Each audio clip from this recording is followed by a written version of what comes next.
그리고 이제 그 김 교수님은 책에 보니까 그 독재자들이 다들 선글라스를 끼고 있는 그걸 이제 그 이유를 인지심리학적으로 풀이하셨어요. 네, 네, 왜? 저 보면은 예전에 애국도 그러지만 우리나라도 쫙 쿠데타 할 때는 쫙 선글라스 끼고 나오잖아요. 사실 그거는 그 서울대학교의 장대익 교수, 이제 진화학자죠. 진화.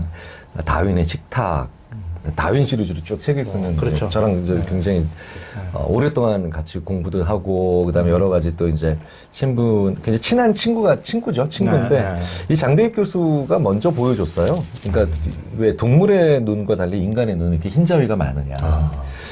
그 흰자위가 많은 게 바로 뭐냐면, 그 자기 패를 잘 들통나게 하잖아요. 내가 어디 쳐다보는지 금방 들통나잖아요. 흰자위가 많으면. 근데 그게 소위 말하는 울트라 소셜이라고 표현해요. 장대익 교수와 같은 연구자들은. 그러니까 내 패를 더 잘 들켜야 협동이 더 잘 되니까. 그렇게 표현하는데, 그럼 이걸 바꿔서 얘기하면, 그러니까 내 패를 안 보여주겠다는 건 너는 나한테 복종하라는 얘기죠. 우리는 수평적이지 않고 협동하지 않을 거니까. 근데 수평적인 관계를 무너뜨릴 때 항상 쓰는 게 선글라스. 선글라스죠. 내 눈을 안 보여주고 내 패를 안 보여야 되는 거. 그러니까 내 생각을 안 보여주는 게 굉장히 수평적이지 않은 관계를 또 만들어내요. 조금 더 확대를 해보면요. 이게 불평등한 관계가 바로 뭐냐면, 그러니까 대표적인 게 이런 겁니다. 알았어. 내가 해결할 테니까 넌 알 필요 없어. 이게 굉장히 불평등한 말입니다. 네. 넌 그런 거 알 필요 없고, 넌 그런 거 왜 하려고 해? 걱정하지 마. 너는, 그러니까, 걱정하지 말라는 말이 위로가 될 때도 있지만, 넌 그런 것에 대해서 생각하지 마. 굉장히 모욕적이에요. 네, 굉장히 모욕적이죠. 이게 왜 그런가 봤더니, 이게 일본에서 많이 관찰됐던 사실인데, 당신 부부는 원만히 살았습니까? 네. 그러니까 심지어 부인도 예스를 했어요. 남편도 예스를 했고. 그런데 굉장히 재밌는 건 원만히 살았다는데, 이게 일본에서 많이 일어난 겁니다. 부인이 먼저 사망하면 남편이 오래 못 살아요. 한 4년 정도 살더라고요. 좀 일부 독한 양반들이 한 5년 살았는데. 근데 이게 부인이 먼저 사망을 한 게 아니라 남편이 먼저 사망하면 뭐 아주 짧은 애도 기간이 끝나는 부인이 행복해져요. 야, 이거 어떡하냐는 거죠. 근데 그걸 풀어서 보면 이 왜 원만히 살았다고 하는데 왜 남편이 사망하고 부인이 더 행복해지는가를 봤더니 남편이 악한은 아니었죠. 근데 부인과 상의하지 않은 거예요. 부인과 상의하지 않는 겁니다. 그리고 됐어. 문제는 내가 할 테니까 넌 그냥 조용히 있어. 이런 식의 자기 파트너한테 이런 식의 생각을 했다는 거예요. 그러니까 독재자는요. 너희들을 다 없앨 거야, 억압할 거야 이것만 있는 게 아니라 됐어. 문제는 내가 해. 해결해. 생각은 내가 해. 너희들은 생각하지 마. 그러니까 내 생각 알 필요 없어. 그게 바로 이제 독재자에 관련된 생각이죠. 요즘에는 집안에서 역전된 상황이 굉장히 많은데 그럼 반대로 혹시 네네. 한국의 남편들은 다행스럽게 권력 이양에 굉장히 협조적이었죠. 네, 협조적이어서 이제 평등하지. 이것도 제가 야 이거 근데 일본이랑 한국이랑 문화적으로 사실 상당히 다르죠. 집단주의, 일본은 집단주의고 우리 한국은 관계주의니까 상당히 다른데 자기 생각을 잘 얘기하지 않는 일본인과 자기 생각을 잘 얘기하는 한국인들의 차이라고 저희가 표현하지 않고 여전히 한국은 그러니까 일본은 자기 생각을 잘 얘기하지 않는 건 여전히 유지하고 있는데 한국은 자기 생각을 남자들이 잘 들켜요. 잘 들켜요, 부인에게. 그러니까 숨기질 않는 거죠. 그렇다고 터놓고 얘기하지도 않으면서 잘 들켜요. 그걸 바로 이제 제가 사회심리학하는 분들이랑 이렇게 얘기를 해보면, 이게 소위 말하는 삐짐의 문화가 있기 때문에 한국 남자들이 삐져요. 그러니까 신호를 준다는 거예요, 상대방에게. 잘 삐지죠. 네네. 아니, 우리나라의 모든 남편은 집에서 별명이 삐돌이에요. 근데 그게 진짜 이런 것도 다 연구를 다 하는, 진짜 이래서 논문을 매일매일 읽을 수밖에 없게 되는 게, 전 세계 거의 모든 나라에, 측정이 가능한 거의 모든 나라에, 여성의 성격과 남성의 성격 측정하죠.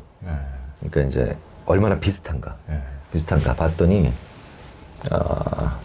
놀랍게도 가장 여성과 남성 간의 성격을 측정해 봤는데 측정치 값이 편차가 적은, 차이가 안 나는, 그러니까 제일 비슷한 나라가 한국이에요. 한국이에요. 예, 예. 이게 캐나다의 캘거리 대학의 이기범 교수님이라고 제가 자주 인용하는 분이고 저도 굉장히 좋아하는 이제 형님이죠. 제가 맨날 형님 하면서 이제 뭐 학교 선배는 아닌데도 심리학 선배니까. 근데 그분이 그 우리나라에서 H 팩터의 심리학이라는 책을 쓰신 분인데 성격이 외향, 내향, 뭐 개방보수 이거 다 필요 없고 일단 정직 겸손성이 제일 중요한 거다. 이게 떨어지면 다른 성격이 다 무엇이 나오든 다 그 성격의 단점만 나온다. 굉장히 중요한 이론이신데 그분이 성격 연구를 오랫동안 해오신 분인데 수학적으로 측정하면서 편차값이나 아니면 포지셔닝을 오랫동안 해오신 분인데 어느 날 갑자기 제가 그래서 형님 이거 좀 빨리 보내주세요. 너무 재밌다 해가지고 재밌지? 라고 저한테 보내주셨는데 한국이 전 세계에서 여성의 성격과 남성의 성격이 측정됐을 때 제일 비슷해요. 그러니까 제일 똑같은 인간들인 거예요. 근데 여혐 남혐하고 싸우고 있어. 그러니까 전혀 안 똑같다고 여자들은 항상 내가 문제라고 항상 그러던데. 남성과 여성이 서로가 다르다고 얘기하는데 남자들도 그 얘기하잖아요. 아 여자들 말이야 이러고 있는데 사실 제일 비슷하고 되게 재밌는 건 그 연구가 또 더 재밌는 건 뭐냐면 그 노르웨이가 가장 성격이 달라요. 근데 노르웨이가 가장 양성평등에 대해서 잘해놨다는 얘기가 됐죠. 그러니까 뭐냐 그만큼 차이가 워낙 커서 그런 걸 안 만들어 놓으면 큰일 나는 거예요. 특정한 것에 대한 법령이나 아니면 제도가 잘 마련되어 있다라는 게 사실은 100년 전, 200년 전에 그걸로 제일 크게 고통받았기 때문에 문제가 됐기 때문이잖아요. 그래서 저는 여혐 남혐 같은 얘기 좀 그만 하셨으면 좋겠어요. 지금 우리가 똑같은 인간들끼리 싸우고 있는 거다. 그러니까. 똑같은 인간이라고 하면 또 김 교수님 또 여성들한테 또 깨지네. 뭐, 내하고 남자도 똑같아. 아니요, 그만큼 한국 남자들이 섬세하고요. 섬세하고 그리고 감정 체계가 미묘하고 복잡해요. 여성 못지않게. 그래서 삐지는 거예요. 그래서 삐지는 거예요. 삐진다가 굉장히 미묘한 감정 체계거든요. 그러니까요. 삐친다가 이제 표준어겠지만, 그래서 내 남편이 너무 잘 삐져요. 이 얘기는 무슨 얘기냐면, 내 남편의 감정 체계도 못지않게 섬세해요. 이렇게 이해를 해주셨으면 좋겠다는 겁니다. 삐지는 것에 대해서 너무 이제 여성분들 너무 좀 그러지 마세요. 그러니까 보면 사이코패스들은 안 삐져요. 사이코패스들은. 맞아요. 네, 걔네들은 그냥 바로 분노로 가버리는 거예요. 사이코패스가 사람을 해치는 이유가 얼마나 미묘하지 않고 직선적이냐면요. 사이코패스가 사람을 해쳤어요. 살해했습니다. 그러면 물어봐요. 너 왜 그런 끔찍한 범죄를 저질렀어? 그 사람을 왜 해쳤어? 라고 하면 지 혼자 먹잖아요. 우린 지 혼자 먹을 때 삐져요. 삐쳐요. 그러니까 징검다리가 많은 감정체계가 있어야만 가능한 거거든요. 네네. 갑자기 얘기가 왜 일로 갔지? 아니. 그 교수님들 그 학교에서나 직장에서 면접할 때도 요즘에는 막 무식하게 막 모욕적인 것을 해가지고 일부러 이제 감정에 압박 면접이요. 있는지 없는지 이걸 보는데 그것을 태연하게 한 게 오히려 더 위험하다. 그럼요. 그 굉장히 위험한 사람. 나중에 조직에 큰 위해를. 네네. 그 감정책이 문제 있는 사람 뽑을 가능성이 크거든요. 그러니까 굉장히 그 공감이 가더라고요. 그게 좋은 게 아니구나. 오히려 그러다가 사이코패스를 뽑는 수가 있겠구나. 아주 가면 쓰기에 능한 최소한 사이코패스나 소시오패스적인 사람을 안 뽑아도 아주 가면 쓰기에 능한 사람 뽑아서 뭐 하시게? 그러니까요. 회사가 무슨 포커 칠 거예요. 맞아.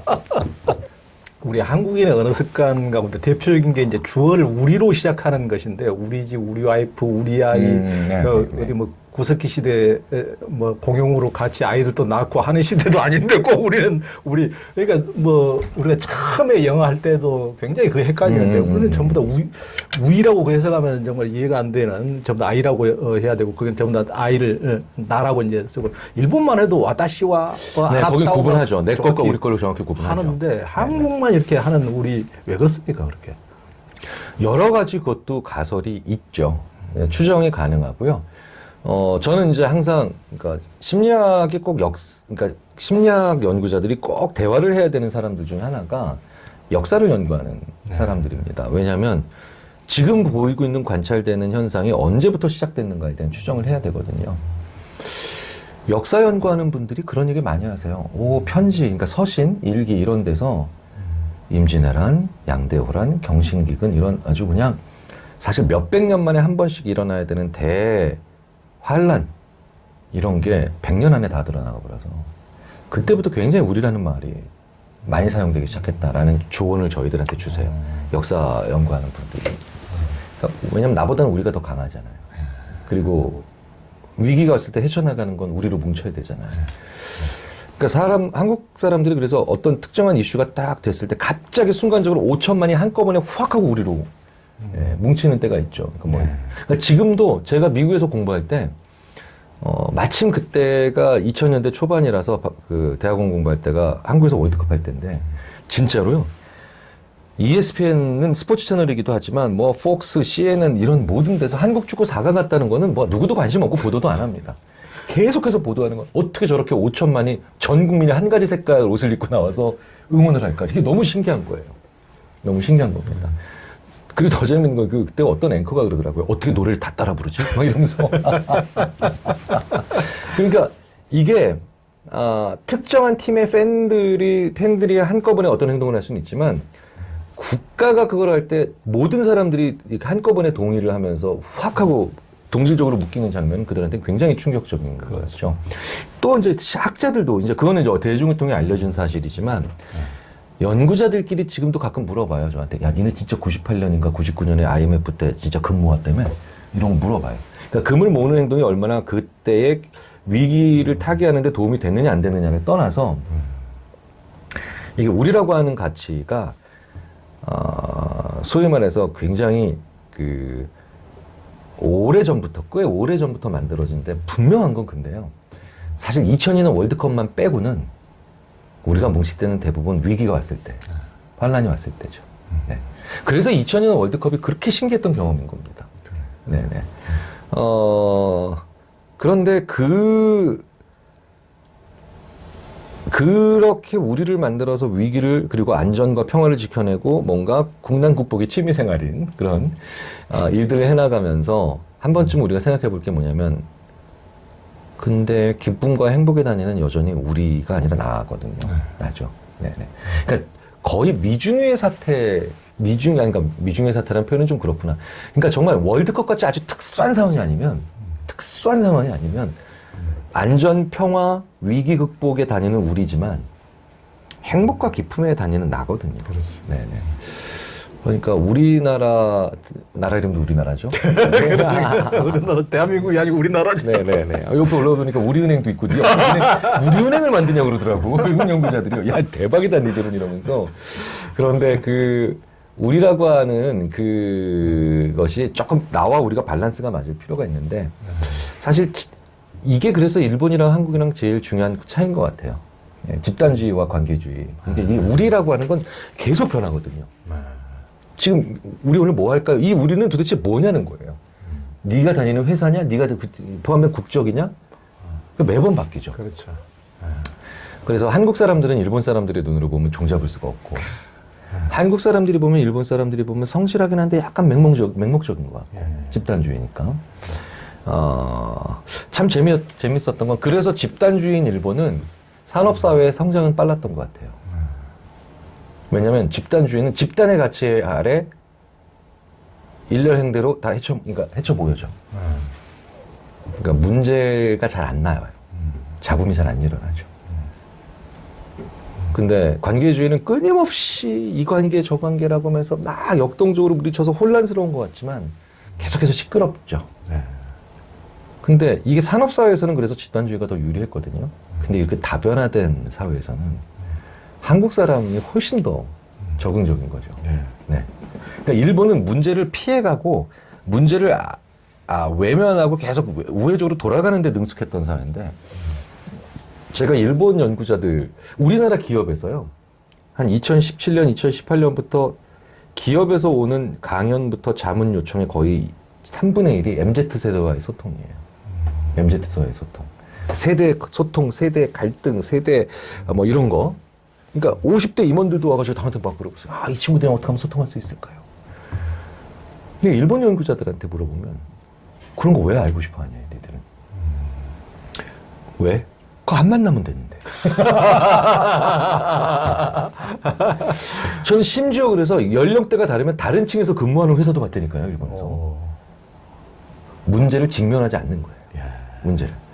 근데 문제를 직면하지 않고 계속 문제화시키지 않고 시끄럽게 만들지 않고 계속해서 앞서 나가는 단순한 지향점이 있던 산업사회에서는 그게 굉장히 좋은 성장의 원동력이었는데 이게 일본의 성장에 이제 걸림돌이 된 거죠. 근데 끊임없이 우리는 싸우거든요. 제가 농담으로 이런 코로나 팬데믹에도 여야가 싸울 수 있는 놀라운 나라야 막 이러면서 제가 끊임없이 싸울 수 있다라고 하면서 이제 뭐 그러니까 문제를 피해가지 않는 거죠. 문제를 피해가지 않고 늘 끊임없이 부딪혀가는 한국 사회가 예전에는 굉장히 혼란스럽고 정신없고 산만해 보였지만 사람 하나하나의 개인차가 굉장히 중요한 그런 사회에서는 이게 나쁜 모델이 아니고 오히려 더 좋은 모델인데 여전히 우리 한국 사회가 굉장히 지금 혼란스럽고 여러 가지 어려운 게 많지만 사실은 이거는 계속해서 우리가 우리의 잠재력으로 보면서 이게 긍정적인 쪽으로 발전시키는 게 중요한 거지 갈등 없는 사회? 되게 이상한 사회예요. 그래요. 네. 대목은 저도 교수님하고 공감을 많이 해요. 그러니까 우리 너무 갈등 얘기하면서 사회의 제일 문제가 갈등이라고 그런 뭐 맨날 우리의 역사에서도 뭐 당파 싸움 얘기하고 물론 이제 조선조 말에는 너무나 그 일반 민생이 개판 나는데도 자기들끼리만 이렇게 권력 싸움을 하는 것은 물론 문제지만은 뭐 일본처럼 뭐 만세 일가라고 전혀 왕조가 한 번도 안 바뀌는 것도 답답하고 너무 문제지만은 중국 같은 나라는 거의 뭐 이제 한 두 왕조, 송나라나 이렇게 당나라 이런 왕조 빼놓고는 대부분이 막 20, 30년이 대부분 교체기가 너무 막 그래 우리는 싸우면서도 거의 했다면 기본 고려 500년, 조선 500년 뭐 그 전에 삼국시대는 거의 900년, 1000년 거의 아무리 싸워도 갔다 하면 거의 그 정도 가잖아요. 그러니까 더 안정적인 우리끼리 또 뭉치고 위기 때는. 그 역사 공부하기 얼마나 좋습니까? 왕 이름만 외우면. 아니 거기는 뭔 나라가 왕 2번 하면 끝나고 말이야. 그러니까 2번 하면 끝나고 그러니까 말이야. 두 번 세우면 무슨 막 제자 맥가 막 한꺼번에 막 수십 개 막 수백 개 막 너무 아픕니다. 네. 딱 이렇게 딱 세 꼭지만 외우면 되는 거야. 말씀하신 역동적이면서도 또 위기 때는 우리로 오는 문화 저는 아주 괜찮다고 생각합니다. 네. 잘 싸워야 돼요. 예. 그러니까 싸우지 않는 부부가 굉장히 심리학자들이 이거 문제가 심각한 부부다. 네. 저도 여전히 싸우는데 싸우는 횟수가 줄어드는 게 아니라 싸우면서 잘 빠져나와요. 싸우면서 잘 빠져나와요. 싸움을 외면하면 안 됩니다. 그렇죠. 싸움을 외면하면은 끝난 관계예요. 끝난 관계. 그러니까 일본의 부부가 안 싸워요. 네, 싸움을 계속 회피한 거예요. 그러니까 한쪽이 무기력해졌던 거죠. 그런데 한국 사람들은 노상 싸우죠. 그렇죠. 노상 싸우죠. 노상 싸우고 그다음에 또 다시 또 화해했다가 다시 그래서 일본 사람들이 저걸 보면서 굉장히 무서웠겠다라는 느낌이 들어요. 무서웠겠다. 그러면서 어떻게든 저게 소위 말하는 안 좋은 뭔가를 하나 이름을 붙여야 될 텐데 그래서 거기다 냄비라는 말을 저렴하게 붙인 게 아닌가. 왜냐하면 자기네들은 한 번도 그렇게 뜨겁게 타올랐던 적이 없거든. 죄송합니다. 저는 일본에 친한 연구자도 많고, 일본이 장점이 많은 나라입니다. 네, 일본, 좋은 게 많은 나라입니다. 아니, 뭐, 일본도 조금 이렇게 좀 변화가 돼가지고, 뭐, 잘 돼야 돼요. 근데 너무 고립을 자초하고 있는 건 안타까워요. 안타까워요. 왜냐면, 사실은 건전하면서도 재미있는 긴장감 있는 경쟁 관계가 있어야 되는데 너무 지금 갈라파고스라고 이제 그러니까 비즈니스 하는 분들은 다 일본의 산업사회 그러니까 산업적으로 갈라파고스라고 표현을 하는데 그러니까 완전히 생태계가 전혀 다른 데랑 호환성이 제로가 되는 생활이 된 거죠. 그러니까 그 동물이 밖에 나와도 살 수 없고 다른 동물이 그쪽에 들어가도 살 수가 없는 그런 생태가 됐는데 농담으로 그런 얘기 하지만 이건 농담이 아니죠. 이제 한 10년, 20년도 지나면 거기 가면 전기 콘센트도 이제 안 맞을 거라고 이런 느낌들. 예. 규격이 다 제각각으로 그쪽에서만 통하는 규격이 돼버렸으니까 이거는 좀 문제죠. 근데 다행히 한국의 관계주의 문화는 다양한 관계들을 만드는데 유리합니다. 그러니까 집단주의는 집단을 갈아끼는 건 자아가 너무 힘들어요. 근데 관계는 계속해서 만들어 나가거든요. 네, 관계는 계속해서 만들어 나가서 우리의 그 젊은 세대를 니네들은 개인주의, 우린 집단주의 이렇게 구분하는 것도 저는 이게 충분한 설명이 아니라고 얘기합니다. 한국의 기성세대는 집단주의적 성향을 가지고 있는 관계주의죠. 그럼 지금 우리의 젊은 세대는요, 개인주의적 성향을 더 강하게 가지고 있는 관계주의인 거죠. 네. 관계주의의 베이스는 거의 똑같다고 봅니다. 저는. 네.